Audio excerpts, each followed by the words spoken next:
Bonjour tout le monde. Bonjour à ceux qui sont ici en présentiel et puis sur Zoom aussi. Pendant qu'il priait, Ben, je me suis senti faible. C'est avec faiblesse si on vient devant vous pour partager la parole de Dieu. C'est ce que Paul disait, puis on peut comprendre un peu comment c'était. Ce matin, je vais continuer encore avec le même thème, c'est la nouvelle naissance.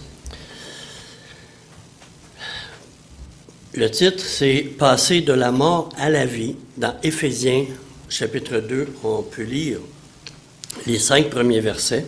Éphésiens, chapitre 2. Premier verset, ça dit, au début, ça dit « Vous étiez morts par vos offenses et par vos péchés, dans lesquels vous marchiez autrefois selon le train de ce monde, selon le prince de la puissance de l'air, de l'esprit qui agit maintenant dans les fils de la rébellion. Nous tous, pas seulement les païens, Paul, qui est juif, s'associe aussi.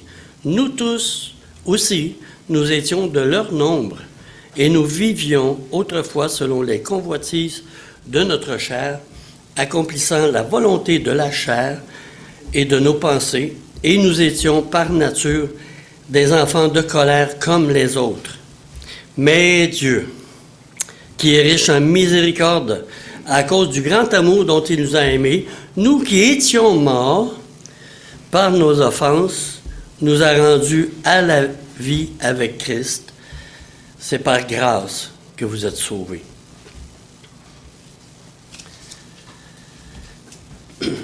Le résumé de l'Évangile se trouve dans 2 Corinthiens, chapitre 5, verset 1. On ne le mettra pas, je vais le lire. Ça dit, Paul dit, pardon, « Celui qui n'a point connu le péché, il l'a fait devenir péché pour nous, afin que nous devenions en lui justice de Dieu. » Dans Sommeur, ça dit, la traduction Sommeur, ça dit, « Celui qui était innocent de tout péché, Dieu l'a condamné à notre place pour que, dans l'union avec le Christ, nous soyons justes aux yeux de Dieu. En lui et dans l'union avec lui. » La plupart d'entre nous avons déjà vu un mort dans son cercueil, n'est-ce pas? On a à peu près tous vu ça. Moi, la première fois que j'ai eu conscience d'une personne qui était décédée, j'avais peut-être, je pense peut-être en 2e année, long time ago. Et puis, c'était la mère une mère de famille qui était décédée, puis c'était le service à l'Église catholique. Je me souviens encore, c'est la famille de Lafrenière. Ça m'avait touché. Les enfants pleuraient, c'est sûr. Il y avait 10 enfants. La mère qui a décédé. Moi, j'ai eu le privilège d'avoir ma mère jusqu'à très longtemps, je sais pas, au moins 45 ans de temps. Mais un mort dans son cercueil, qu'est-ce que ça fait un mort dans son cercueil, vous pensez? Ça bouge? Ça fait quelque chose? C'est mort, il n'y a rien, zéro. Est-ce que ça peut suivre une morale chrétienne, un mort physique? Est-ce que ça peut suivre Jésus, un mort physique? Un mort? Ou le recevoir comme dans sa vie pour être uni à lui, être en lui. Un mort est mort. Quand tu es mort, il est trop tard. Tu es mort, tu ne bouges plus, il n'y a rien du tout.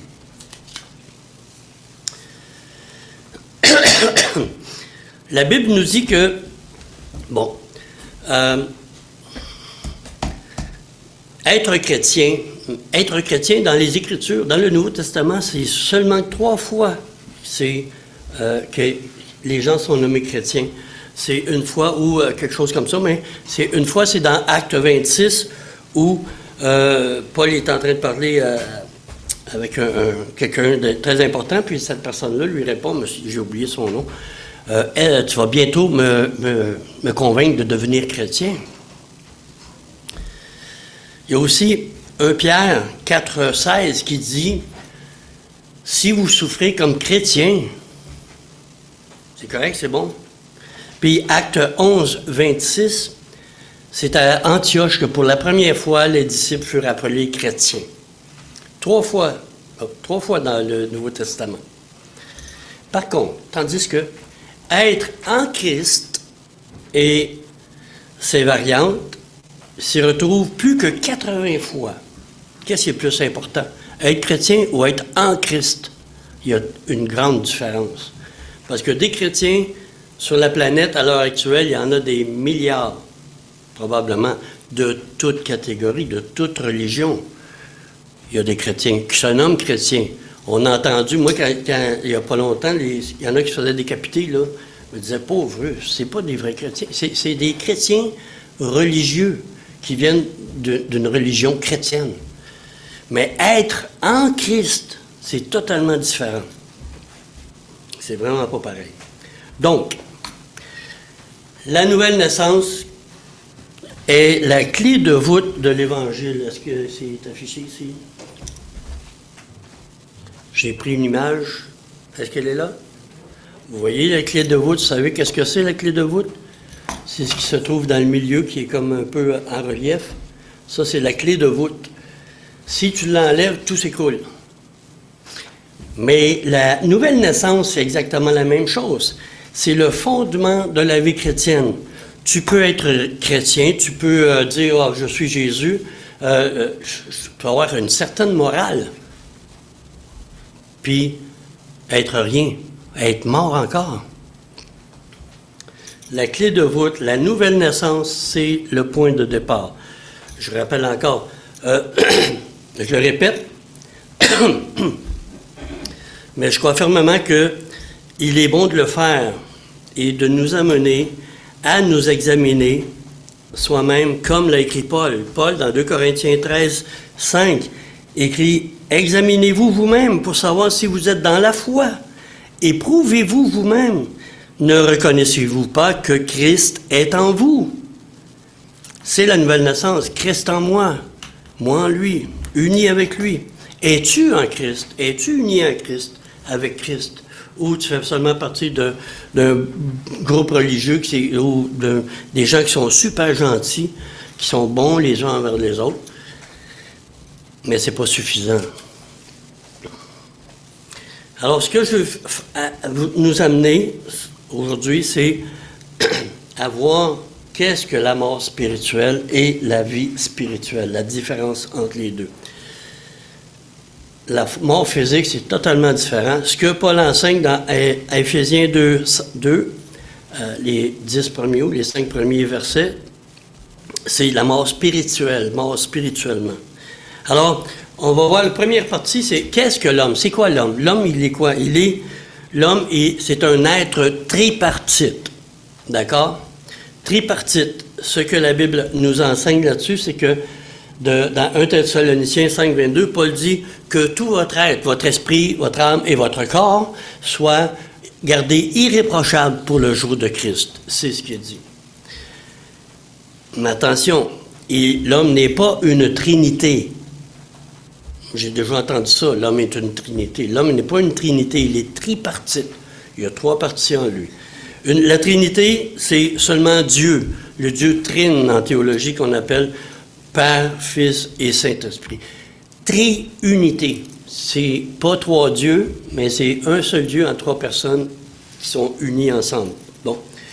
Alors Dieu, le Créateur, il existe, lui, de toute éternité. Il est sans commencement ni fin.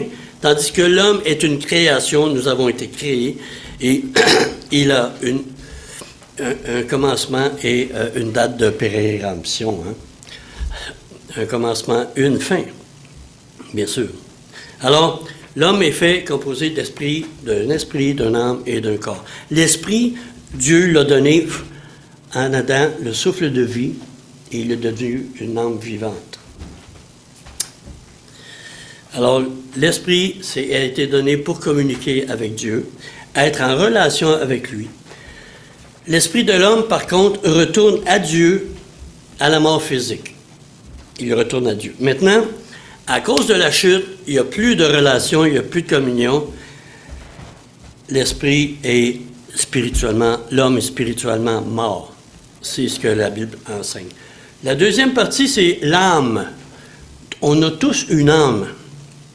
Alors, l'âme, c'est l'intelligence, les sentiments et la volonté. On a été créés à l'image de Dieu, ça dit.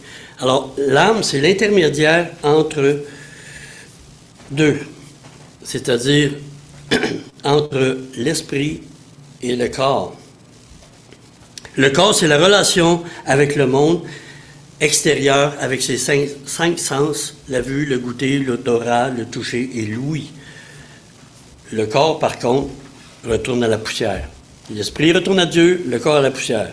La dernière fois, j'avais dit que l'âme, votre âme, elle n'a pas de fin. Elle va toujours exister. Alors, l'âme, c'est l'intermédiaire entre les deux. L'esprit de l'homme est mort et séparé de Dieu. Est-ce qu'il peut obéir à Dieu? Est-ce que je peux avoir une bonne morale dans mon intelligence, puis tout ça, là, des sentiments et tout ça, de volonté, mais l'esprit de l'homme est mort en partant. Vous étiez mort spirituellement. Vous étiez mort par vos offenses et par vos péchés, qu'il dit. Ensuite, il est l'intermédiaire entre l'esprit qui est mort et le corps, la chair. C'est pour ça que on a tendance à pécher facilement. On est mort, on est pécheur avant de naître de nouveau. Et puis l'âme, elle va dans le séjour des morts. On l'a lu, puis je vais le relire encore dans Luc, chapitre 16, dans le séjour des morts. Chapitre 16, 23 et 24, vous vous souvenez, le riche et le pauvre Lazare. Alors, dans le séjour des morts, verset 22, pardon, on va commencer. Le pauvre mourut et fut porté par les anges dans le sein d'Abraham. Le riche mourut et il fut enseveli. C'est tout ce que ça dit de lui, là. Alors, dans le séjour des morts, le riche leva les yeux et tandis qu'il était en proie au tourment, il vit de loin Abraham et Lazare dans son sein.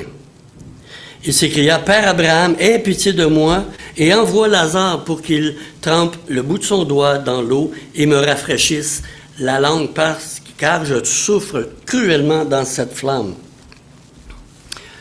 Le séjour des morts, il y a deux endroits.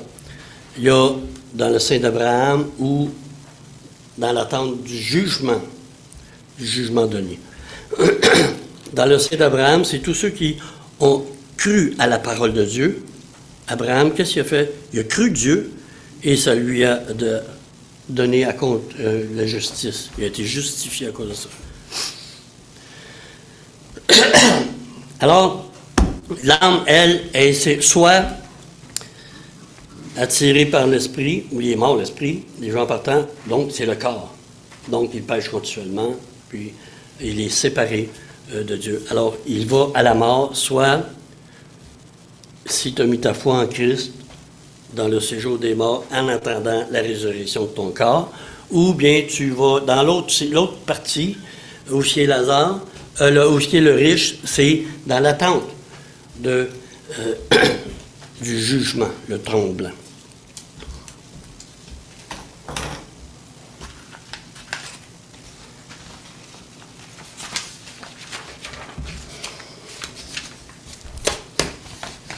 La Bible dit que la parole, Jésus, la parole a été faite chair, mais Jésus a été fait totalement, complètement comme nous, esprit, âme et corps, étant un homme parfait, un homme complet, comme nous. Il a pris notre place, en toutes choses.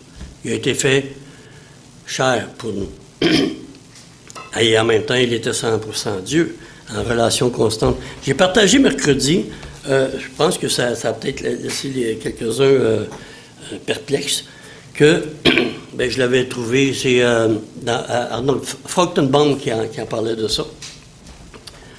C'est que Jésus, sur la croix, au début, dans les 7 paroles de Jésus. La première parole, il a dit « Père, pardonne-leur, ils ne savent pas ce qu'ils font. » Les gens qui étaient autour, qui l'ont crucifié, tout ça.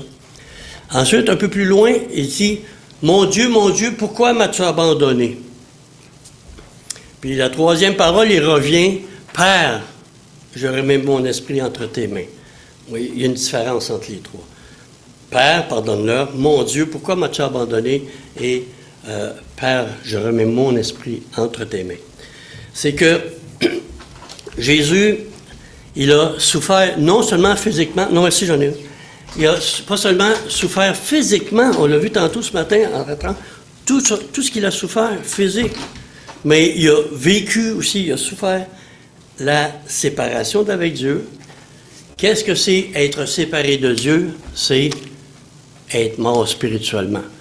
Donc, Jésus, il est pour un temps, il est sur la croix, il a goûté l'enfer. David, en parlant de lui, et puis Pierre le rappelle dans les Actes des Apôtres, il dit, en parlant de Jésus, « Tu ne permettras pas que mon âme demeure dans le séjour des morts. » Donc, il a goûté la mort totale, complète, pas seulement physique, mais la mort, la séparation d'avec Dieu, comme tout être humain, comme Adam, il a vécu, il a été séparé de Dieu, il nous a entraînés tous dans la mort spirituelle. Vous étiez morts par vos offenses et par vos péchés. Et puis, c'est quoi vous vous souvenez le résumé de tout l'Évangile? Il a été fait pour nous, pécheurs, à notre place, le Seigneur Jésus. Donc, il est en relation avec son Père, juste à la croix, il a dit « Pardonne-leur, ils ne savent pas ce qu'ils font. » Mon Dieu, pourquoi tu m'as abandonné? » Là, c'est plus Père, là. Il n'y a plus la relation Père-Fils, là. Il est abandonné de Dieu. Dieu s'est détourné de lui. Il a été séparé complètement. Il a goûté l'enfer. Il a goûté le séjour des morts, donc la mort spirituelle.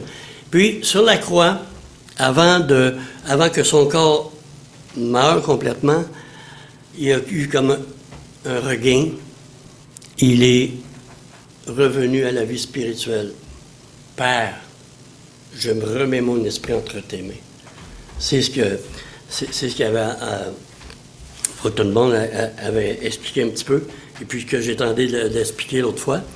Mais je remets mon esprit entre tes mains, Père. La relation est revenue à cause de ce qu'il a souffert. Puis nous qui étions morts par nos offenses et par nos péchés, nous étions morts dans nos péchés, nous marchions selon le train de ce monde, selon la puissance, le prince de la puissance de l'air, de l'esprit qui agit maintenant dans les fils de la rébellion. Nous étions aussi de leur nombre. Nous vivions autrefois selon les convoitises de notre chair. L'esprit de l'homme est mort. En Adam, à partir d'Adam, il y a une séparation. Donc, on marche selon les convoitises de la chair. On a tous marché, puis on marche. Tout le monde qui ne sont pas nés de nouveau marche encore selon les convoitises de la chair. Mais, quand tu nais de nouveau, tu reçois l'Esprit de Dieu qui, lui, te ressuscite ton esprit et tu reviens à la vie. On l'a vu ici.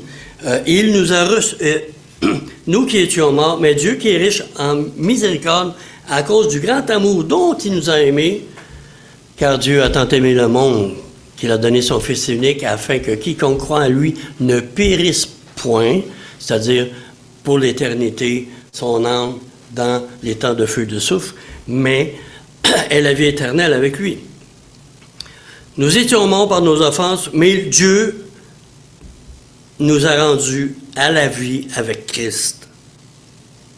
La seule façon d'être revenu à la vie, c'est en Christ, c'est par le Saint-Esprit en nous. Et verset 6, ça dit, « Il nous a ressuscités ensemble. » Christ est ressuscité, pas seulement physiquement, il est ressuscité sur la croix, il est revenu à la vie avant de dire à son Père, dans une relation bénie, « Je remets mon esprit entre tes mains. » Et ensuite, ça dit, verset 30 de Jean 19, le 20 verset, « Et il rendit l'esprit. » En rendant l'esprit à Dieu, il a décidé du moment qui rendait l'esprit à Dieu, son esprit, mais physiquement, il est mort aussi. Alors, il nous a ressuscités ensemble et il nous a fait asseoir ensemble dans les lieux célestes en Christ. L'apôtre Paul rappelle régulièrement, constamment, dans à peu près chaque épître, que nous sommes en Christ.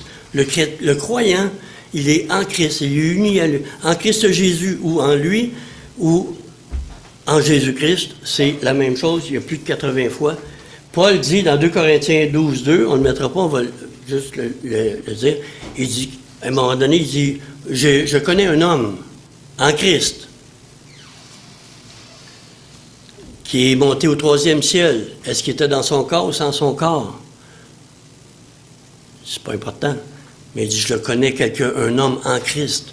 Puis cet homme-là en Christ, la plupart des théologiens, des étudiants de la Bible, soupçonnent que cet homme-là, c'est Paul. Parce que Paul est allé puis a entendu des paroles incroyables.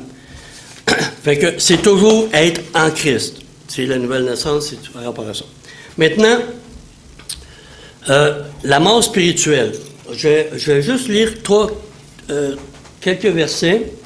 Vous vous souvenez que Jésus, quand il a marché sur la terre, il a fait des miracles. Le lépreux, il a guéri le lépreux. Le lépreux, la lèpre, c'est un résultat du péché. Et puis, on fait une comparaison souvent, la lèpre et le péché. Il a guéri aussi, vous vous souvenez, le paralytique. Quand Jésus a dit, je te leur donne, mon enfant, tes péchés te sont pardonnés. Mais pour prouver que ses péchés sont pardonnés, parce que les scribes et les pharisiens n'étaient pas contents de cette parole-là, alors Jésus, OK, qu'est-ce qui est plus facile de dire tes péchés sont pardonnés ou lève-toi et marche? Le paralytique qui avait pas marché, peut-être qu'il n'a jamais marché, il s'est levé puis il a marché. Maintenant, dans les Écritures, j'ai entendu un enseignement de Charles Spurgeon là-dessus. Il a fait une comparaison entre 3 personnes qui ont été ramenées à la vie physique par Jésus. Et puis lui, il l'a appliqué à la vie spirituelle. Dans Luc 8, c'est verset 41, ça dit, verset 41 dit, « Et voici, il y avait un homme nommé Jairus. Il était chef de la synagogue. Il se jeta à ses pieds et le supplia d'entrer dans sa maison, parce qu'il avait une fille unique d'environ 12 ans qui se mourait. Elle se mourait, ou dans Marc, ça dit, viens chez moi, et ma fille est à l'extrémité, et est près de mourir. Puis un petit peu plus tard, quand Jésus et le Père sont arrivés à la maison, les gens lui ont dit, pourquoi tu as dérangé le maître? Ta fille est morte. Elle venait juste de mourir, toute juste là. L'autre, c'est dans Luc chapitre 7, la pauvre veuve qui a perdu son fils. Le jour suivant, ça c'est avant tout ça, mais enfin, le jour suivant, Jésus alla dans une ville appelée Naïn. Ses disciples et une grande foule faisaient route avec lui. Lorsqu'il fut près de la porte de la ville, voici, on portait en terre un mort, fils unique de sa mère, qui était veuve. Et il y avait avec elle beaucoup de gens de la ville. Le Seigneur l'ayant vue, eut compassion pour elle et lui dit, ne pleure pas. Il s'approcha, toucha le cercueil. Ceux qui le portèrent s'arrêtèrent et il dit, jeune homme, je te le dis, lève-toi. Et le mort s'assit et se mit à parler. Jésus le rendit à sa mère. Voyez-vous une différence entre les deux, déjà en partant? La jeune fille, elle vient juste de mourir. Lui, il s'en allait, il allait le porter en terre. Ça faisait quelque temps qu'il était mort, là. Et puis le dernier, vous vous souvenez, c'est lequel? C'est Lazare, le cher Lazare. Lazare,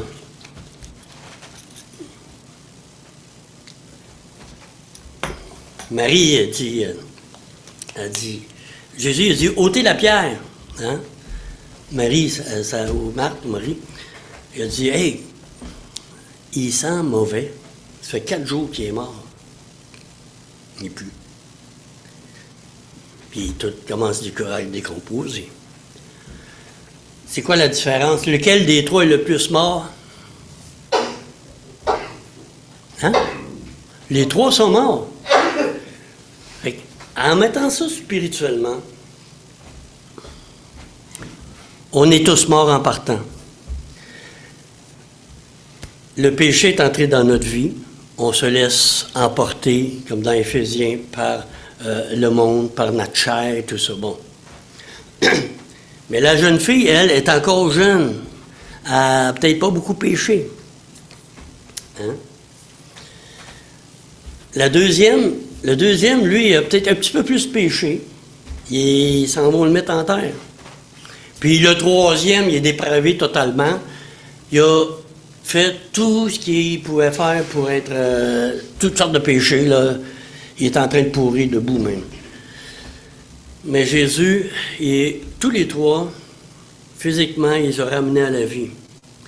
Mais Jésus, tous les trois genres de personnes qui sont mortes spirituellement, il peut les ramener à la vie. Le Saint-Esprit, Dieu nous a tellement aimés qu'il nous ramène à la vie. Qu'il les a ramenés à la vie. Bon, donc, vous vous souvenez que dans le premier chapitre de Jean, ça dit qu'au commencement était la parole était avec Dieu, la parole était Dieu, elle est au commencement avec lui. Toutes choses ont été créées par elle, et rien de ce qui existe n'a été créé, ne fut point sans elle. En lui était la vie. En lui était la vie. Quelle sorte de vie? La vie physique? Le mot grec, c'est Zoé. Zoé, c'est la vie éternelle, la vie, la vraie vie, la vie de Dieu communiquée. Les 3 qui sont morts, puis tous ceux qui sont dans des cercueils, c'est... puis nous, présentement, là, dans notre corps, on a la vie bios. Mais, dans la nouvelle naissance, c'est la vie de Zoé qui nous a communiqué, qui est communiquée. C'est la vie de Dieu. Jésus, il est la vie. Alors, donc, une application ici, là, la mort spirituelle, c'est l'esprit de l'homme qui est mort, séparé de lui, et donc n'a pas de relation avec lui. Est-ce qu'un mort a conscience de son monde extérieur? Il n'est pas avoir conscience, il est mort. Mais c'est la même chose. L'homme dont l'esprit est mort ne peut pas avoir la relation avec Dieu qui veut communiquer avec lui. C'est la même chose. L'esprit de l'homme qui n'est pas régénéré ou né de Dieu, ou la nouvelle naissance, c'est synonyme, tout ça, né d'en haut, mais il n'a pas conscience immédiate. Il n'a pas la conscience immédiate. Il peut savoir, il peut apprendre des choses sur Dieu. On peut apprendre des choses sur Dieu. C'est écrit, il y a plein de livres de théologie, de toutes sortes de religions. Dieu est bon, Dieu est créateur, Dieu est... Qu'est-ce qu'on peut savoir sur Dieu? Moi, avant de naître de nouveau, là, je me doutais bien que Dieu, où j'avais entendu, ma mère, elle disait que Dieu, c'est le créateur, et puis Dieu il a donné, ma mère disait ça, il y a eu un jugement sur la terre par le déluge autrefois, mais elle me disait ça, elle dit en dernier lieu, puis ça fait longtemps que j'étais tout petit, elle dit, à la fin, là, ça va être par le feu, le jugement de Dieu. Puis c'est vrai, c'est biblique. Mais elle m'avait raconté ça aussi, c'était bon. Mais tu peux savoir des choses sur Dieu, tu peux aller. J'ai entendu cette semaine, hier ou avant-hier, à la télé, c'est M. le Pape qui disait que on peut rire de Dieu, ou on peut rire des autres, ou avec les autres. Il dit, quand on le fait, mais Dieu a un sourire. Verset, s'il vous plaît. C'est où c'est écrit dans la parole de Dieu. Tu vois? Fait qu'on peut s'imaginer des choses sur Dieu, etc. Mais t'as pas si tu n'es pas né de nouveau, même si tu veux être dans une église, ou rencontrer des gens, ou participer avec eux, ou quoi que ce soit, ou faire des œuvres, n'importe quoi. Si tu n'es pas né de Dieu, tu es mort. Tu es encore mort. Donc, spirituellement. Vous vous souvenez, j'ai lu la dernière fois David. David, dans le psaume 139, lui, il avait une relation immédiate avec Dieu. Il dit, partout ce que je vois, tu es là. Cette relation-là. Puis moi, j'avais posé la question à un moment donné, puis Gilles m'avait répondu là-dessus. J'ai l'impression que Dieu est tout là, partout avec moi. Je ne peux même pas te tasser nulle part. Il est là. Mais c'est ça, il est là. Parce qu'il est en moi. On l'a chanté tantôt, Christ en moi. Alors, l'âme, conduite ou dirigée par l'esprit, soit par l'esprit ou par la chair. L'esprit est mort au départ. Mort, on est mort spirituellement. Alors, c'est quoi? Qui conduit? C'est la chair. Nos sens. On voit, on convoite, on entend, on veut toucher, on prend. Vous comprenez? L'esprit est mort, donc l'âme est dirigée par la chair et portée au péché, sans force, incapable de ne pas pécher et disposée à la colère de Dieu. Mais Dieu, qu'est-ce que ça dit ici? Mais Dieu, qui est riche en miséricorde, à cause du grand amour dont il nous a aimés, nous a ressuscités ensemble. Nous qui étions morts, par nos offenses, nous a rendus à la vie avec Christ, en Christ, par lui, en Christ Jésus, en lui. C'est tous les mêmes synonymes. Alors, la nouvelle naissance n'est pas la réformation de la chair. Il faut faire attention. On ne fait pas des choses, on n'a pas une morale chrétienne, puis tout ça, qui réforme notre chair. On peut même pas. La chair ne sert de rien, Paul dit. Elle ne sert à rien. C'est l'esprit qui est en nous. Pourquoi le chrétien, pourquoi, vous avez, moi, je ne sais pas vous, là, mais moi, j'ai des combats, là. Hein? Qui a des combats ici? On a des, oh, tout le monde, on a des combats. Le combat, c'est comme si notre âme est, écoute, Paul dit, marchez selon l'esprit, et vous n'accomplirez pas les désirs de la chair. La chair. Et où l'esprit a des désirs contraires à ceux de l'esprit. On est poigné entre les deux. L'âme, ta personne, ton être, toi. On a des combats, mais ça, c'est pour ceux qui, quand tu nais de nouveau, le Saint-Esprit vient habiter en toi, puis pas rien que le Saint-Esprit. Ça dit dans Jean 17, nous viendrons habiter dans les disciples, dans les croyants.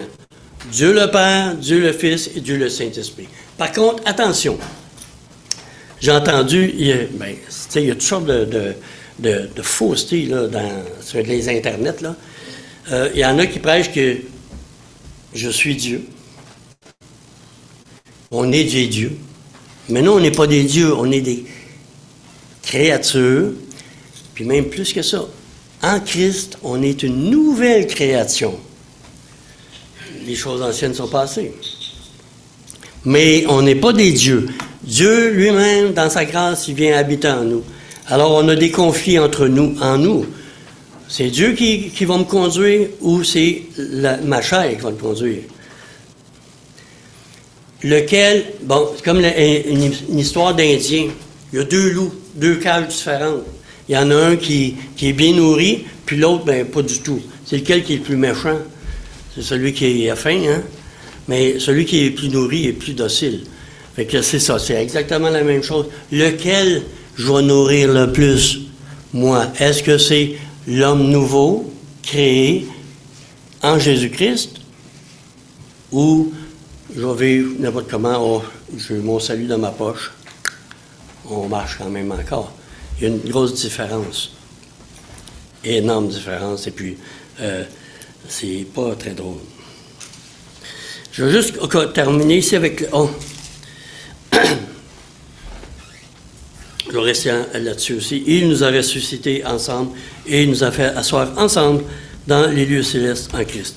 Maintenant, ça, c'est la résurrection spirituelle qu'il vient de faire, là, que Paul nous enseigne puis il nous applique. Nous qui étions morts spirituellement, il nous a rendus à la vie avec Christ. Mais, puis là, j'ai même entendu encore quelqu'un qui disait hier que on est de nouveau progressivement. C'est vrai, il y a toutes sortes il y a toutes sortes de choses qui est enseignées. Il faut faire attention. Restons dans la parole de Dieu. Restons dans la parole de Dieu. C'est pas quand tu es venu au monde, c'est-tu progressivement que tu es venu au monde? On est né physiquement d'un coup, pas tranquillement, dans une couple de... une partie ce matin, puis après-midi, une autre partie, dans 3 jours, le reste. Non, c'est immédiatement, c'est la même chose. Alors, la nouvelle naissance, elle est immédiate. C'est tout de suite. Naître de nouveau, c'est dans l'immédiat. Est-ce que Jésus t'a invité, le Seigneur Jésus, à venir dans ton cœur, dans ta vie, de prendre ta vie? Premièrement, tu dois naître de nouveau. Ensuite, tu donnes ta vie au Seigneur. À qui irions-nous? Tu as les paroles de la vie éternelle. Donc, la résurrection spirituelle, c'est instantané, c'est par la foi, c'est tout de suite. Par contre, puis ça, c'est par l'œuvre du Saint-Esprit. On est vivifié par l'Esprit de Dieu et par la parole. C'est dans Jean 17 aussi encore. Alors, la nouvelle naissance, c'est instantané. On va lire juste Actes chapitre 10. Les Actes chapitre 10.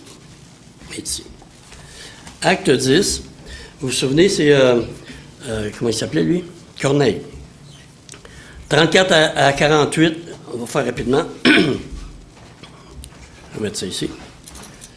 Alors Pierre, ouvrant la bouche, et dit, en vérité, je reconnais que Dieu ne fait exception de personne. Pierre, il avait le mandat d'annoncer l'Évangile aux Juifs, puis aux païens, aux non-Juifs. Alors, c'est la première fois que le Seigneur l'amène à donner un témoignage aux non-Juifs. Alors, je reconnais que Dieu ne fait point exception de personne, mais qu'en toute nation, celui qui craint et pratique la justice lui est agréable. Il a envoyé les paroles aux fils d'Israël, les paroles, en lui annonçant la paix par Jésus-Christ, qui est le Seigneur de tous. Vous savez ce qui est arrivé dans la Judée, après avoir commencé en Galilée et à la suite du baptême que Jean a prêché. Vous savez comment Dieu a oint du Saint-Esprit et de force Jésus de Nazareth, qui allait de lieu en lieu faisant du bien et guérissant tous ceux qui étaient sous l'empire du diable, car Dieu était avec lui. Nous sommes témoins de toutes ces choses. Nous sommes témoins de toutes ces choses, de tout ce qu'il a fait dans le pays des Juifs et à Jérusalem. Ils l'ont tué en le pendant au bois. Dieu l'a ressuscité le 3e jour et il a permis qu'il apparût non à tout le peuple, mais aux témoins choisis d'avance par Dieu, à nous qui avons mangé et bu avec lui après qu'il fut ressuscité des morts. Et Jésus nous a ordonné de prêcher au peuple et d'attester que c'est lui qui a été établi par Dieu, juge des vivants et des morts. Quand il dit vivants et des morts, c'est les vivants, c'est ceux qui sont vivants sont nés de nouveau. On va passer au tribunal de Christ, mais les morts vont passer devant le grand trône blanc pour le jugement éternel, pour la colère de Dieu. Mais Jésus a subi la colère à ma place. Alors, tous les prophètes rendent de lui des témoignages que quiconque croit en lui reçoit par son nom le pardon des péchés. Comme Pierre prononçait encore ces mots, le Saint-Esprit descendit sur eux, sur ceux qui écoutaient. Et les fidèles circoncis qui étaient venus avec Pierre furent étonnés de ce que le don du Saint-Esprit était aussi répandu sur les païens, car ils les entendaient parler en langue. Dans Acte 2, les Juifs entendaient parler les autres Juifs en d'autres langues, ça dit. C'est pas une langue blablabla. C'est dans les langues des gens qui étaient autour d'eux. Alors Pierre dit, peut-on refuser l'eau du baptême à ceux qui ont reçu le Saint-Esprit aussi bien qu'à nous? Alors il leur donna qu'ils furent baptisés. Donc, pendant que Pierre parlait, ils ont cru et le Saint-Esprit est venu en eux. Il n'y a pas d'autre moyen. Ils sont nés nouveaux, ces gens-là, Corneille et sa famille, par le Saint-Esprit qui est venu sur eux, en eux. C'est ce qui nous est attesté.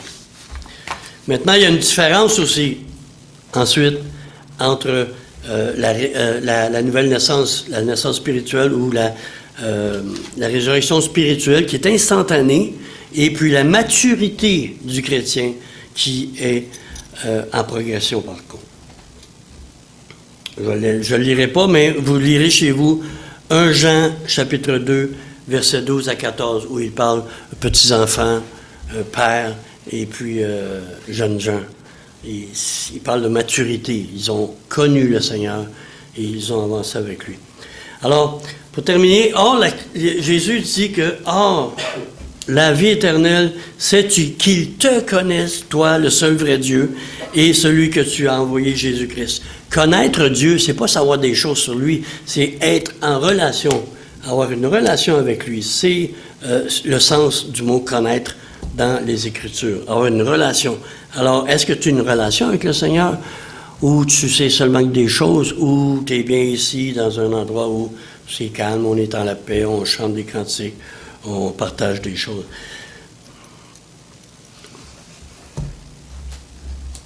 Mais une vraie relation à tous ceux qui l'ont reçu, à ceux qui croient en son nom, Jean 1,12, ça dit quoi? Il leur a donné le pouvoir de devenir enfants de Dieu, lesquels sont nés. Alors Jésus, c'est pour ça que Jésus parle à Nicodème.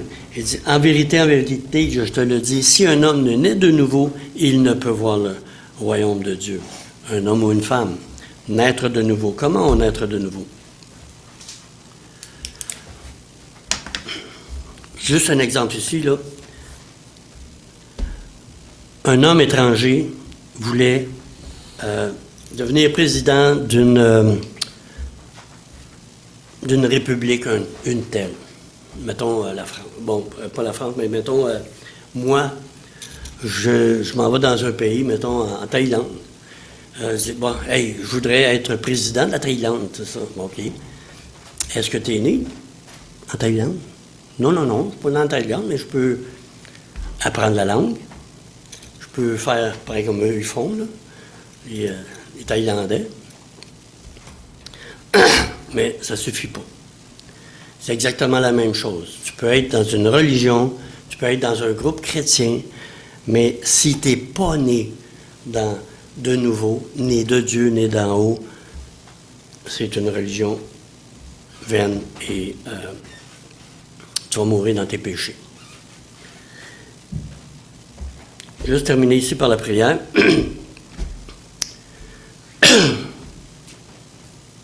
S'il y a quelqu'un dans la salle ici qui n'a pas encore demandé au Seigneur de venir dans sa vie pour naître de nouveau, pour être amené des ténèbres à la lumière, de Satan à Jésus, faites-le maintenant parce qu'on ne sait pas combien de temps qu'on a encore de vie sur la terre. Vous priez avec moi si vous voulez. Alors, Seigneur Jésus,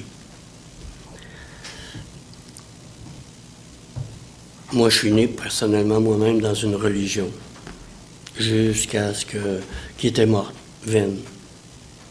Il y avait des belles choses qui se disaient, mais je ne comprenais pas.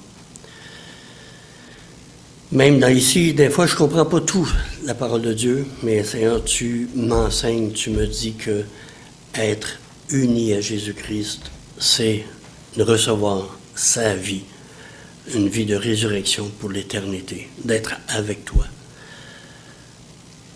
Alors, Seigneur, tu m'as présenté Jésus déjà à moi. Et puis, j'ai reçu Jésus comme mon sauveur, j'ai accepté. J'ai désiré te connaître, d'apprendre à te connaître. Ça n'a pas été tout de suite que j'ai donné ma vie. Je t'ai donné ma vie, mais toi, tu as attendu, puis tu m'as aimé. Tu m'as montré que j'étais perdu dans mes péchés. Tu nous montres, tu me montres. Il y a encore des grands combats dans ma vie. J'ai à m'appuyer sur toi, constamment. Seigneur, merci d'avoir goûté, toi, jusqu'à la séparation avec Dieu, Seigneur Jésus. D'avoir été dans le séjour des morts.